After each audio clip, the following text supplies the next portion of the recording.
you talked about the potential, if it's appropriate, of pardoning some of the January 6ers. Yeah. Lindsey Graham said a couple days later he thinks that's inappropriate. What do you think? Well, Lindsey Graham's wrong. I mean, Lindsey's a nice guy, but he's a rhino. Lindsey's wrong. Look, they tried to burn down Washington. We're talking federal buildings.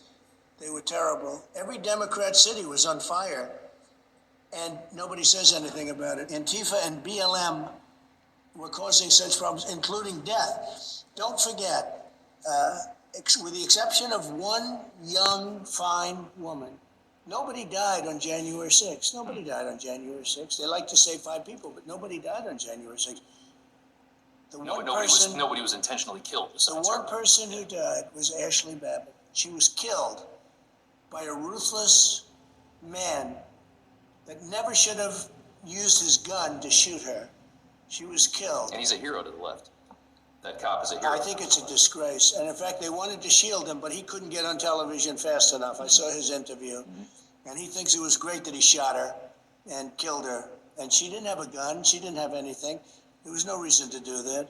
It's a disgrace. But she was the person that died. And they're not treating these people the same way. You don't see, with all of the killing and all of the fires and all of the burning, including of federal buildings, they tried to burn down the courthouses. I stopped them in Minnesota, in Minneapolis. We sent in the National Guard. I'm not even supposed to be doing that. That's supposed to be up to the Democrat governor. These are all Democrat-run areas. But with all of that, you don't see anybody going to jail and being treated like these people. These people are being treated horribly. I would absolutely, because some of them are being treated very unfairly. Yeah, I would absolutely give them a pardon The if punishments things don't work out fairly. Punishments are out of proportion to the crime. Out of proportion, like 20 times out of proportion. These people are being persecuted. And the other ones, when they caught people who killed people, and they want to give them the minimum sentence. They're out there fighting for a minimum sentence. No, it's a very unfair situation. Black Lives Matter, Antifa, and others, these radical left people.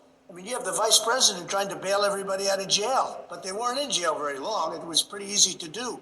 Yeah. And getting the bail was very easy.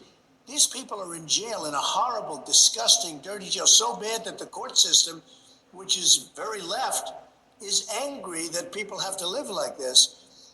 And some of these people are not guilty. Many of these people are not guilty. What they've done to these, and in many cases, patriots, they're soldiers, they're policemen, what they've done to them compared to what they've done to the other side, you know, you have to have equal justice, and this isn't equal. No. So I would absolutely be prepared, and Lindsey Graham doesn't know what the hell he's talking about if he says that, because you have to have equal justice. It's very, very unfair what's happened to this group of people.